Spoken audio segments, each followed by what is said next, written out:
किस्से कविताएं में आपका स्वागत है। आज सुनिए रविंद्रनाथ टैगोर की प्रसिद्ध कहानी अनमोल भेंट। रायचरण 12 वर्ष की आयु से अपने मालिक का बच्चा खिलाने पर नौकर हुआ था। उसके पश्चात काफी समय बीत गया। नन्हा बच्चा रायचरण की गोद से निकलकर स्कूल में प्रविष्ट हुआ। स्कूल से कॉलेज में पहुंचा, फिर एक सरकारी स्थान पर लग गया। किंतु रायचरण अब भी बच्चा खिलाता था। ये बच्चा उसकी गोद के पाले हुए अनुकूल बाबू का पुत्र था। बच्चा घुटनों के बल चलकर बाहर निकल जाता। जब रायचरण दौड़कर उसको पकड़ता तो वो रोता और अपने नन्हे नन्हे हाथों से रायचरण को मारता। रायचरण हंसकर कहता, हमारा भैया भी बड़ा होकर जज साहब बनेगा। जब वो रायचरण को चन्ना कहकर पुकारता तो उसका हृदय बहुत हर्षित होता। वो दोनों हाथ पृथ्वी पर टेककर घोड़ा बनता और बच्चा उसकी पीठ पर सवार हो जाता। इन्हीं दिनों अनुकूल बाबू की बदली पद्मा नदी के किनारे एक जिले में हो गई। नए स्थान की ओर जाते हुए कलकत्ते से उन्होंने अपने बच्चे के लिए मूल्यवान आभूषण और कपड़ों के अतिरिक्त एक छोटी सी सुंदर गाड़ी भी खरीदी। वर्षा ऋतु थी। कई दिनों से मूसलाधार वर्षा हो रही थी। ईश्वर ईश्वर करते हुए बादल फटे। संध्या का समय था। बच्चे ने बाहर जाने के लिए आग्रह किया। रायचरण उसे गाड़ी में बिठाकर बाहर ले गया।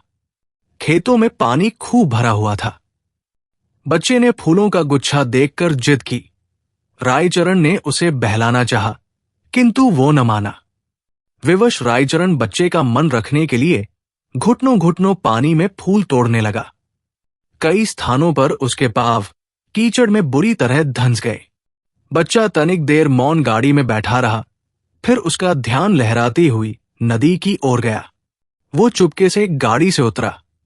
पास ही एक लकड़ी पड़ी थी, उठा ली और भयानक नदी के तट पर पहुंचकर उसकी लहरों से खेलने लगा। नदी के शोर में ऐसा मालूम होता था कि नदी की चंचल और मुंहजोर जलपरिया सुंदर बच्चे को अपने साथ खेलने के लिए बुला रही है। रायचरण फूल लेकर वापस आया तो देखा गाड़ी खाली है। उसने इधर उधर देखा। पैरों के नीचे से धरती निकल गई। पागलों की भांति चौहर देखने लगा। वो बार बार बच्चे का नाम लेकर पुकारता था, लेकिन उत्तर में चन्ना की मधुर ध्वनि न आती थी। चारों ओर अंधेरा छा गया। बच्चे की माता को चिंता होने लगी। उसने चारों ओर आदमी दौड़ाए। कुछ व्यक्ति लालटेन लिए हुए नदी के किनारे खोज करने पहुंचे।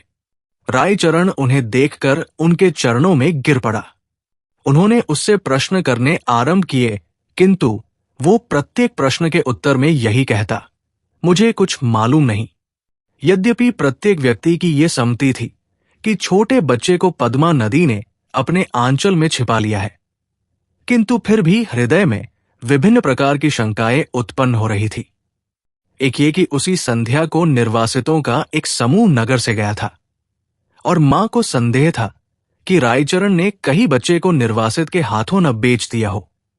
वो रायचरण को अलग ले गई और उससे विनती करते हुए कहने लगी, रायचरण, तुम मुझसे जितना रुपया चाहो ले लो, किंतु परमात्मा के लिए मेरी दशा पर तरस खाकर मेरा बच्चा मुझको वापस कर दो।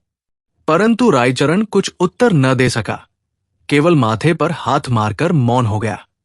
स्वामिनी ने क्रोध और आवेश की दशा में उसको घर से बाहर निकाल दिया। अनुकूल बाबू ने पत्नी को बहुत समझाया, किंतु माता के हृदय से शंकाएं दूर न हुई। वो बराबर यही कहती रही कि मेरा बच्चा सोने के आभूषण पहने हुए था, अवश्य इसने। रायचरण अपने गांव वापस चला आया।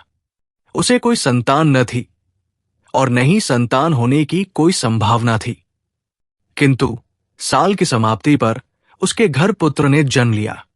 परंतु पत्नी सूती का गृह में ही मर गई। घर में एक विधवा बहन थी। उसने बच्चे के पालन पोषण का भार अपने ऊपर लिया। जब बच्चा घुटनों के बल चलने लगा, वो घर वालों की नजर बचाकर बाहर निकल जाता। रायचरण जब उसे दौड़कर पकड़ता तो वह चंचलता से उसको मारता। उस समय रायचरण के नेत्रों के सामने अपने उस नन्हे मालिक की सूरत फिर जाती, जो पद्मा नदी की लहरों में लुप्त हो गया था। बच्चे की जबान खुली तो वो बाप को बाबा और बुआ को मामा इस ढंग से कहता था, जिस ढंग से रायचरण का नन्हा मालिक बोलता था। रायचरण उसकी आवाज से चौंक उठता। उसे पूर्ण विश्वास था कि उसके मालिक ने उसके घर में जन्म लिया है। इस विचार को निर्धारित करने के लिए उसके पास 3 प्रमाण थे। एक तो ये कि वो नन्हे मालिक की मृत्यु के थोड़े ही समय पश्चात उत्पन्न हुआ। दूसरे ये कि उसकी पत्नी वृद्ध हो गई थी और संतान उत्पत्ति की कोई आशा न थी। तीसरे ये कि बच्चे के बोलने का ढंग और उसकी संपूर्ण भाव भंगिमाएं नन्हे मालिक से मिलती जुलती थी। वो हर समय बच्चे की देखभाल में संलग्न रहता। उसे भय था कि उसका नन्हा मालिक फिर कहीं गायब न हो जाए। वो बच्चे के लिए एक गाड़ी लाया और अपनी पत्नी के आभूषण बेचकर बच्चे के लिए आभूषण बनवा दिए। वो उसे गाड़ी में बिठाकर प्रतिदिन वायु सेवन के लिए बाहर ले जाता था। धीरे धीरे दिन बीतते गए और बच्चा सयाना हो गया, परंतु इस लाड़चाव में वो बहुत बिगड़ गया था। किसी से सीधे मुंह बात न करता। गांव के लड़के उसे लाट साहब कहकर छेड़ते। जब लड़का शिक्षा योग्य हुआ तो रायचरण अपनी छोटी सी जमीन बेचकर कलकत्ता आ गया। उसने दौड़ धूप करके नौकरी खोजी और फलन को स्कूल में दाखिल करवा दिया। उसको पूर्ण विश्वास था कि बड़ा होकर फलन अवश्य जज बनेगा। होते होते अब फलन की आयु 12 वर्ष हो गई। अब वो खूब लिख पढ़ सकता था। उसका स्वास्थ्य अच्छा और सूरत शक्ल भी अच्छी थी। उसको बनाव श्रृंगार की भी बड़ी चिंता रहती थी। जब देखो दर्पण हाथ में लिए बाल बना रहा है। वो अव्ययी भी बहुत था। पिता की सारी आय व्यर्थ की विलास सामग्री में व्यय कर देता। रायचरण उससे प्रेम तो पिता की भांति करता था, किंतु प्राय उसका बर्ताव उस लड़के से ऐसा ही था जैसे मालिक के साथ नौकर का होता है। उसका फलन भी उसे पिता न समझता था। दूसरी बात यह थी कि रायचरण स्वयं को फलन का पिता प्रकट भी न करता था। छात्रावास के विद्यार्थी रायचरण के गंवारपन का उपहास करते और फलन भी उन्हीं के साथ सम्मिलित हो जाता। रायचरण ने जमीन बेचकर जो कुछ रुपया प्राप्त किया था वो अब लगभग सारा समाप्त हो चुका था। उसका साधारण वेतन फलन के खर्चों के लिए कम था। वो प्राय अपने पिता से जेब खर्च और विलास की सामग्री तथा अच्छे अच्छे वस्त्रों के लिए झगड़ता रहता था। आखिर एक युक्ति रायचरण के मस्तिष्क में आई। उसने नौकरी छोड़ दी और उसके पास जो कुछ शेष रुपया था फलन को सौंप कर बोला, फलन, मैं एक आवश्यक कार्य से गांव जा रहा हूं। बहुत जल्द वापस आ जाऊंगा। तुम किसी बात से घबराना नहीं। रायचरण सीधा उस स्थान पर पहुंचा जहां अनुकूल बाबू जज के ओहदे पर लगे हुए थे। उनके और कोई दूसरी संतान न थी। इस कारण उनकी पत्नी हर समय चिंतित रहती थी। अनुकूल बाबू कचहरी से वापस आकर कुर्सी पर बैठे हुए थे और उनकी पत्नी संतानोत्पत्ति के लिए बाजारू दवा बेचने वाले से जड़ी बूटियां खरीद रही थी। काफी दिनों के पश्चात वो अपने वृद्ध नौकर रायचरण को देखकर आश्चर्यचकित हुई। पुरानी सेवाओं का विचार करके उसको रायचरण पर तरस आ गया और उससे पूछा, क्या तुम फिर नौकरी करना चाहते हो? रायचरण ने मुस्कुराकर उत्तर दिया, मैं अपनी मालकिन के चरण छूना चाहता हूं। अनुकूल बाबू रायचरण की आवाज सुनकर कमरे से निकल आए। रायचरण की शक्ल देखकर उनके कलेजे का जख्म ताजा हो गया और उन्होंने मुख फेर लिया। रायचरण ने अनुकूल बाबू को संबोधित करके कहा, सरकार, आपके बच्चे को पद्मा ने नहीं बल्कि मैंने चुराया था। अनुकूल बाबू ने आश्चर्य से कहा, तुम ये क्या कह रहे हो? क्या मेरा बच्चा वास्तव में जिंदा है? उसकी पत्नी ने उछलकर कहा, भगवान के लिए बताओ, मेरा बच्चा कहां है? रायचरण ने कहा, आप संतोष रखें, आपका बच्चा इस समय भी मेरे पास है। अनुकूल बाबू की पत्नी ने रायचरण से अत्यधिक विनती करते हुए कहा, मुझे बताओ। रायचरण ने कहा, मैं उसे परसों ले आऊंगा। रविवार का दिन था। जज साहब अपने मकान में बेचैनी से रायचरण की प्रतीक्षा कर रहे थे। कभी वो कमरे में इधर उधर टहलने लगते और कभी थोड़े समय के लिए आराम कुर्सी पर बैठ जाते। आखिर 10 बजे के लगभग रायचरण ने फलन का हाथ पकड़े हुए कमरे में प्रवेश किया। अनुकूल बाबू की घरवाली फलन को देखते ही दीवानों की भांति उसकी ओर लपकी और उसे बड़े जोर से गले लगा लिया। उनके नेत्रों से अश्रुओं का समुद्र उमड़ पड़ा। कभी वो उसको प्यार करती, कभी आश्चर्य से उसकी सूरत तकने लग जाती। फलन सुंदर था और उसके कपड़े भी अच्छे थे।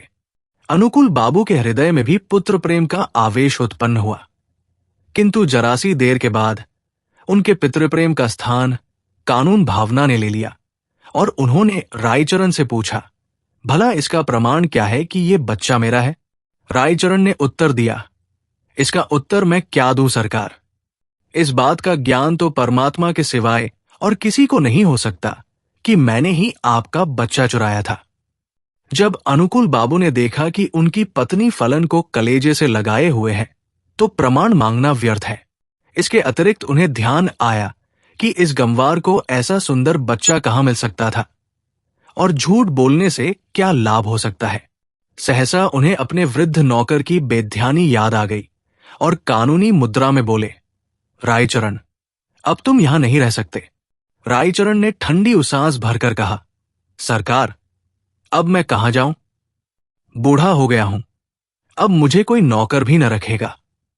भगवान के लिए अपने द्वार पर पड़ा रहने दीजिए। अनुकूल बाबू की पत्नी बोली, रहने दो, हमारा क्या नुकसान है? हमारा बच्चा भी इसे देखकर प्रसन्न रहेगा। किंतु अनुकूल बाबू की कानूनी नस भड़की हुई थी। उन्होंने तुरंत उत्तर दिया, नहीं, इसका अपराध बिल्कुल क्षमा नहीं किया जा सकता। रायचरण ने अनुकूल बाबू के पांव पकड़ते हुए कहा, सरकार, मुझे न निकालिए।